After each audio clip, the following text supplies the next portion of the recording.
This is solutions for the Unit 3 practice exam B. First, we'll evaluate sine of negative pi fourths. So negative pi fourths is in the fourth quadrant. The y value there is negative root 2 divided by 2.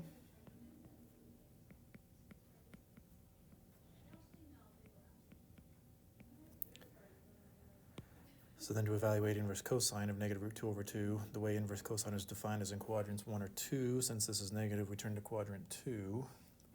And the x value, quadrant 2 there, the radian measure is 3 pi fourths.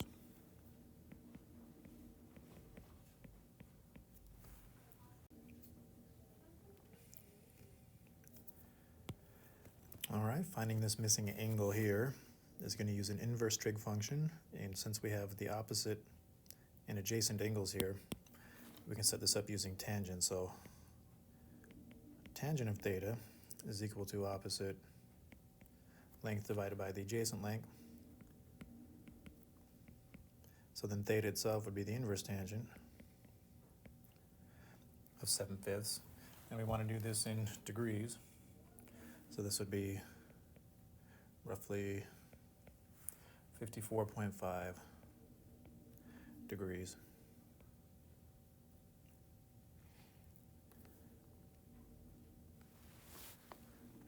Question 3. It's helpful to, when solving a trigonometric equation, to have as much as possible the same trigonometric function. So we have cosine here, but sine. So if we can get them all in terms of sine or cosine, that's most of the time helpful. So I'm going to use an identity here with cosine squared and change this into 1 minus sine squared theta.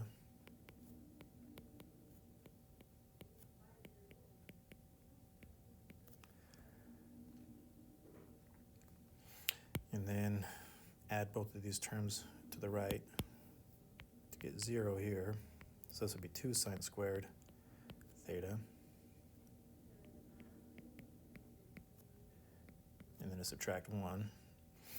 And now we talked about this in class. This expression here, 2 sine squared theta minus sine theta minus 1, is an expression that's called quadratic in form. So this can be factored much like a quadratic. What I mean by this is it's similar to 2x squared minus x minus 1 if we wanted to think about a quadratic expression. So we can factor this trigonometric expression the same way. So we could factor this into 2 sine theta plus 1 and then sine theta minus 1. So if we were to multiply these two expressions together using the distributive property, we'd end up with this expression right here. So now we have the zero product property. This multiplied by this equal to 0 means that each one could be solved separately equal to 0.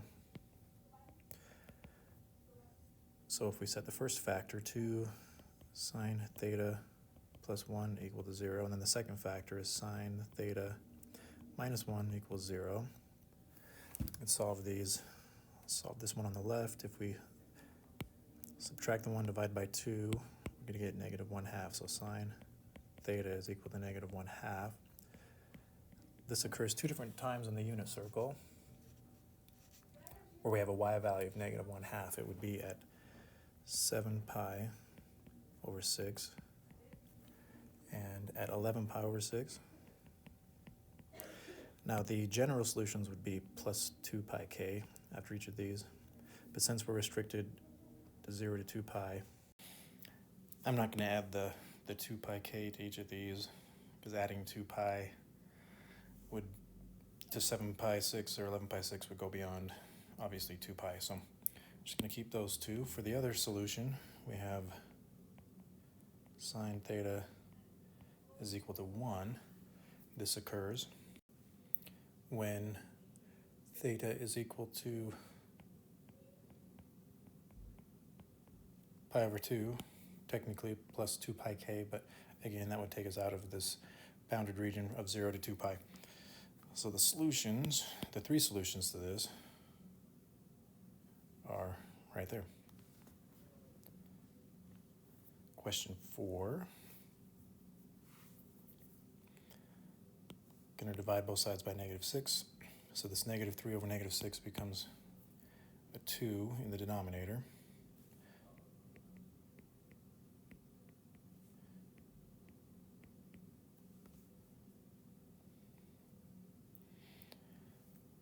So then we use inverse sine to cancel the sine function.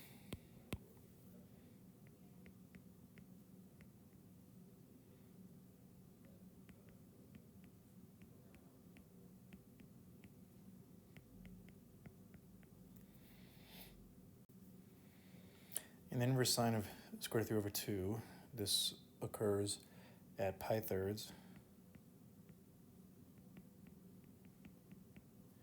and 2 pi thirds.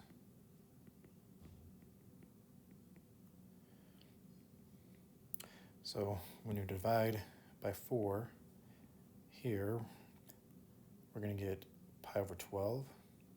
And this also is divided by 4, so this becomes pi halves. So theta is equal to pi 12ths plus pi halves k. And then here theta is equal, divide by 4 and divide by 4, this becomes 12. 2 divided by 12 is pi 6th.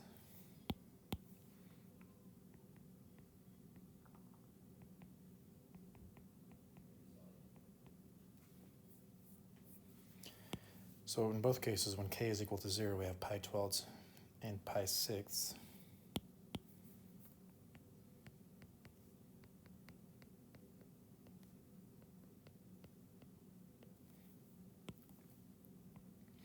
Then when k is equal to 1, here we would get 6 pi over 12 plus 1 pi over 12, which is 7 pi over 12.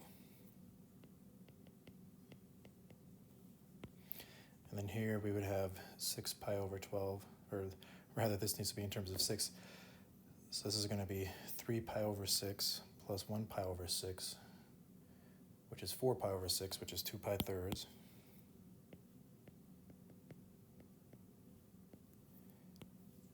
When k is equal to 2, then this becomes 2 pi over 2, which is pi, or 12 pi over 12, plus 1 pi over 12 is 13 pi over 12.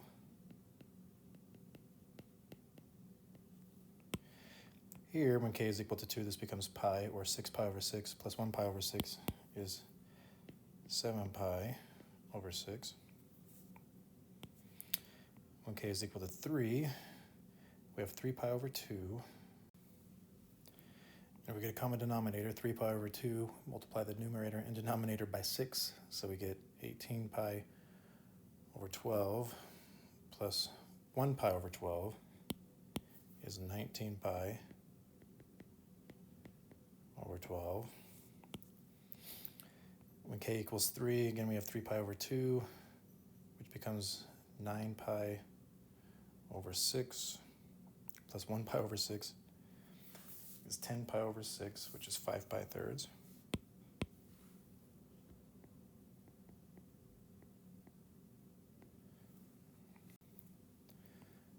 When k is equal to 4, we have 2 pi, which if you add 2 pi to pi 12, so you're going to be bigger than 2 pi. Same thing here when k equals 4. We have 2 pi plus pi 6, which is bigger than 2 pi, so k equals 4 would exceed our boundary of 0 to 2 pi. So these are the solutions for question number 4.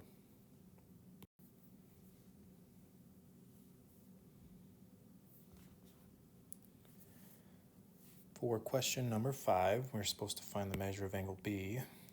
The information given is side, angle, side. So this is a law of cosines problem. However, the tricky part here, to find the measure of the missing angle, one of these missing angles, we actually have to find the third side first. Even though that's not asked for, we need to find the measure of the third side.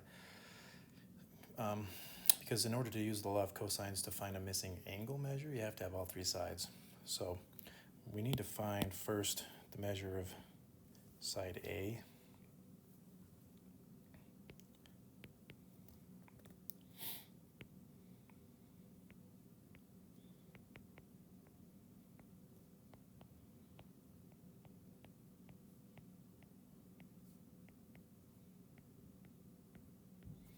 So here's the law of cosines. Again, this version of law of cosines is going to help us find side A. And A turns out to be approximately 37.9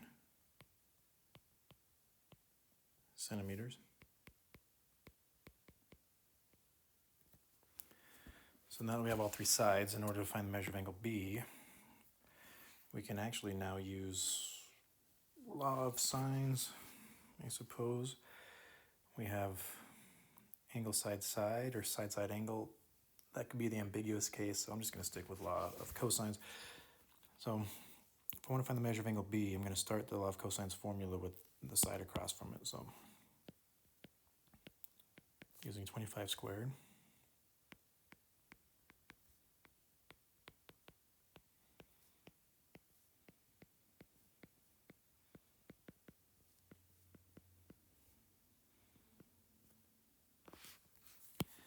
Then remember to subtract these two quantities and then divide it by this product right here. So cosine B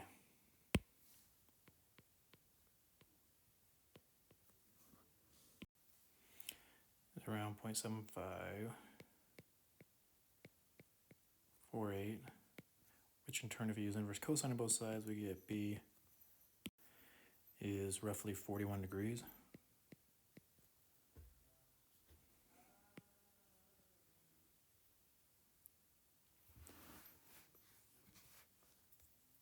Okay, for question 6, we have side-side angle. So this is the ambiguous case of the law of sines. So if we want to find the measure of angle H, right here, then one of the ratios is going to include the side across from it, 11. The other ratio in the proportion is going to be this angle and the side across from it. So I'm going to say the sine of angle H divided by 11 is equal to the sine of 55 degrees divided by 14. So the sine of angle H is 11 times the sine of 55 divided by 14.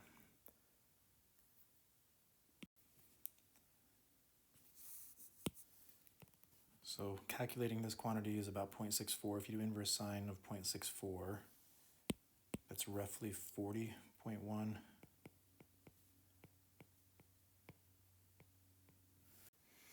So since this is the ambiguous case, what we now have to consider is if this was the reference angle, what would the corresponding angle in quadrant 2 be, and would that exceed the number of degrees allowed in a triangle, which is 180.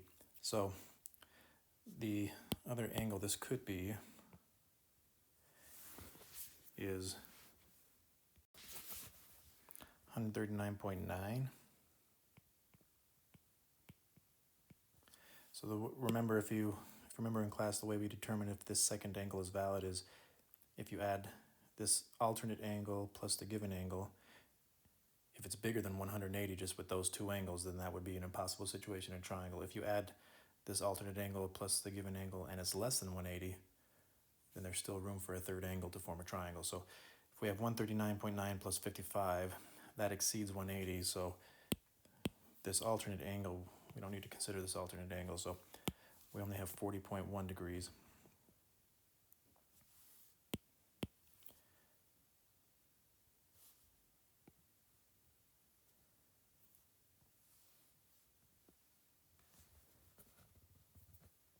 Question 7.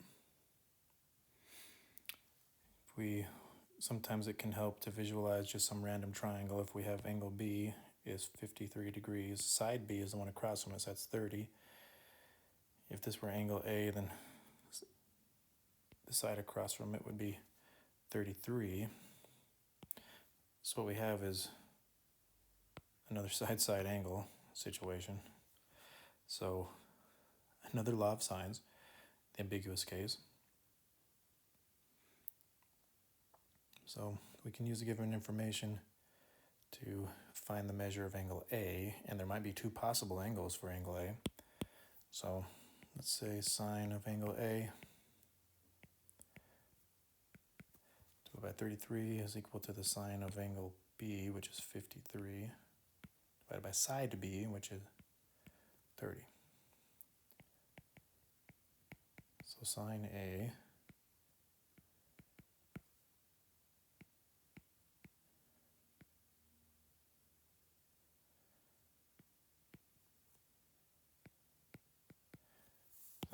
inverse sine on both sides gives us two possibilities. First, angle A could be 61.46, and around that says round to the nearest 10, so I'll say 61.5 degrees. Or, using that as reference angle, could be 118.5 degrees into the second quadrant. Now, considering this 118.5, if we add the given angle of 53, that's 171.5, which leaves roughly 9 degrees left over for that third angle. So we do need to consider both if A is a 61.5 or if A is 118.5. So we'll do two cases here. If angle A is 61.5 degrees, then we could find angle C. So if you add the 53 and the 61.5 and then subtract that from 180, we would get 65.5.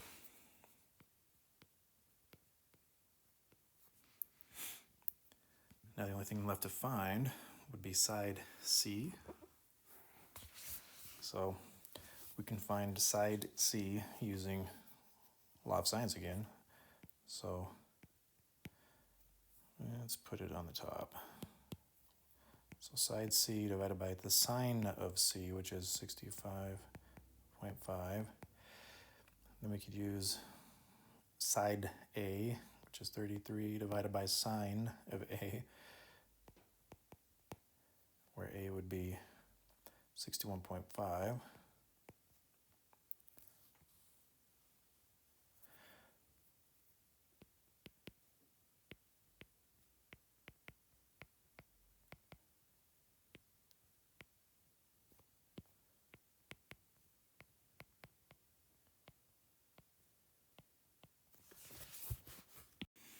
This comes out to be 34.2. That's in feet.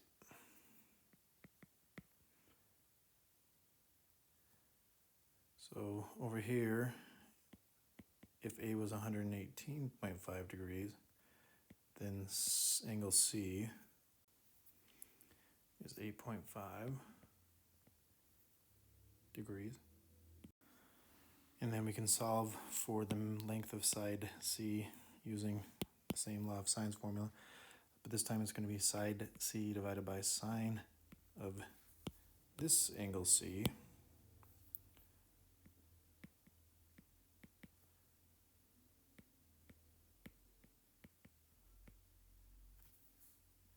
And then if we use angle A, it would be 118.5 degrees.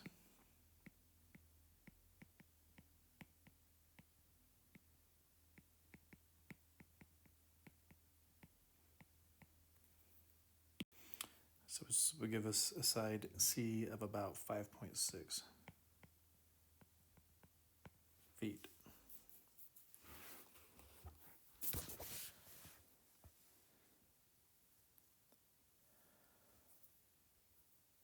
So we have two versions of the answer. We have angle A and angle C and side C. for one version of the law of sines. The other version would be angle A, angle C, and side C right here.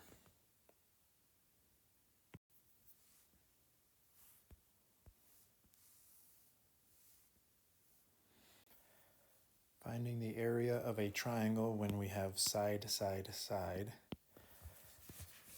is using the formula involving S, or the semi-perimeter. So that's the first thing to find.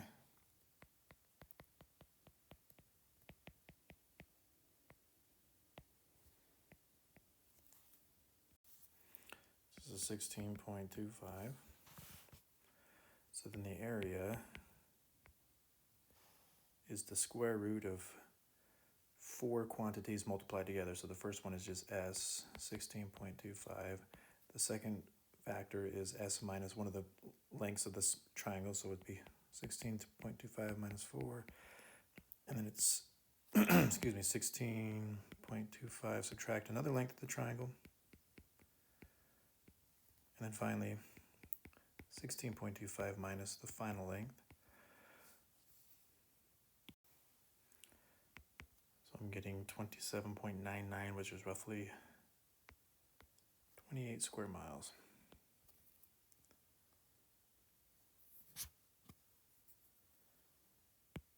So here we have angle, side, angle. If you don't have side, side, side of a triangle, the other formula involves side, angle, side. So we're going to need to use law of sines first to find one of these missing sides. So if I want to find this side, for example, first I'd have to find the measure of angle F right here, which is easy because we already have two sides of the triangle. So 107 plus 47 is 147. If we take that from 180, we get 33. So that's a 33-degree angle. So to find the measure of the side, for example, we could use the law of sines. So I'm going to say x over sine 40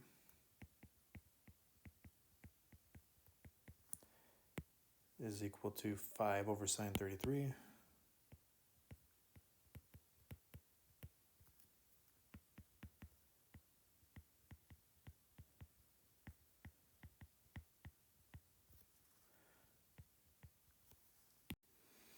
This gives us right around 6 meters for that side.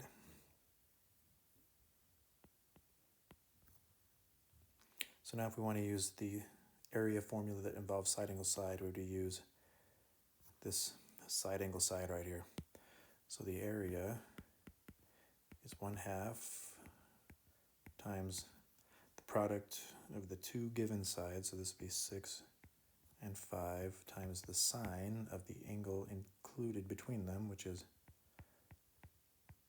107 degrees. So this is the area, and I'm going to say it's approximate because we're rounding a little bit here, is 14.3 square meters.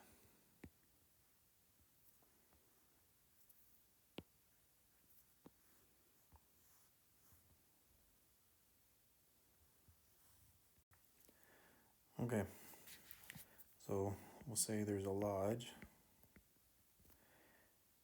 and then here's our south, true south, and then it says Sarah sets off from her hike at a bearing of south 80 degrees west of south. So, and she walks for 1.5 miles, and this would be the 80 degrees from south. She changes her bearing to 17 degrees west of south. So if there's another south line,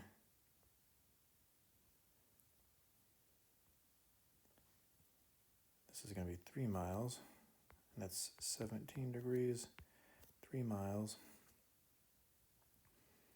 Find her distance from her point now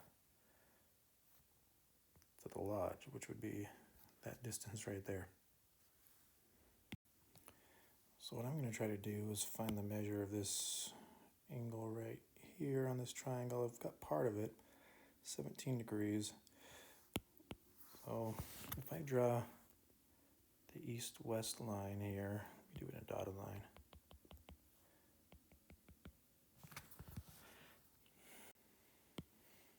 So this right here is a 90-degree angle, which means this is also a 90-degree angle. Now what's formed here is a right triangle. I already know that this is 90 and this is 80 up in here.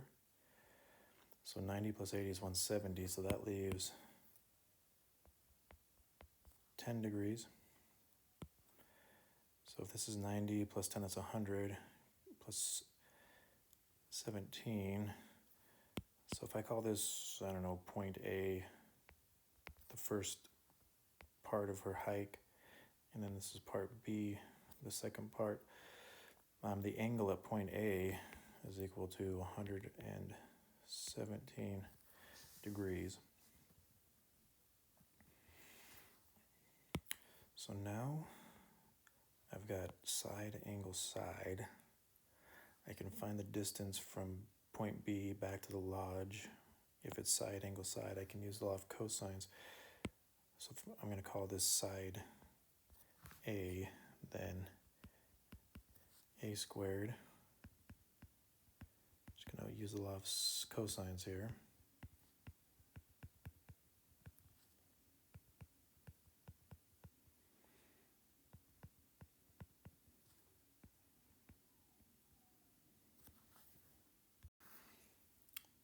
So I'm getting 3.9.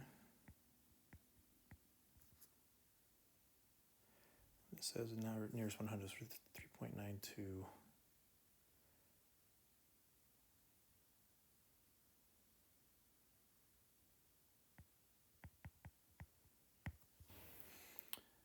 Now the final question is, what bearing should she follow to return to the lodge? So if there's the north line, what is that bearing?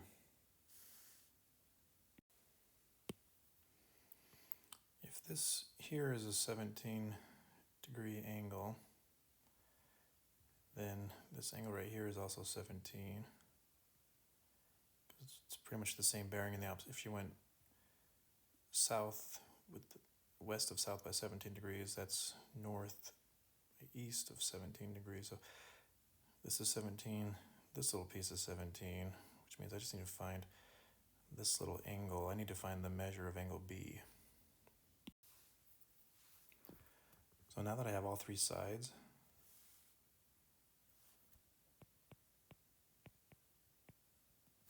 I can use law of cosines again. If I want to find the measure of angle B, then I start with the side across from it, which is going to be 1.5. So this is another law of cosines.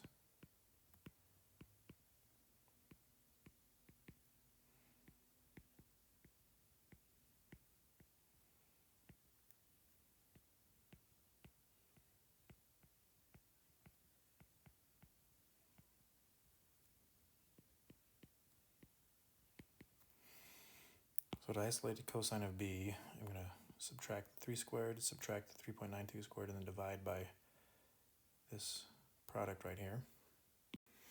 So that's about 0.94.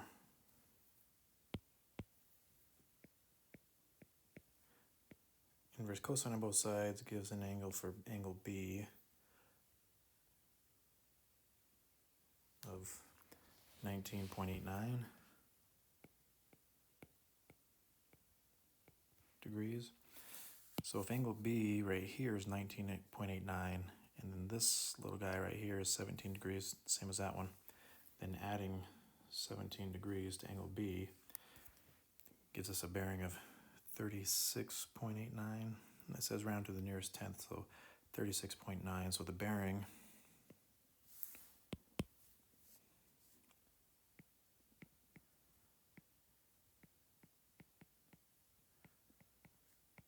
of north, 36.9 degrees east. Actually, it says round to the nearest degree, so that would be 37.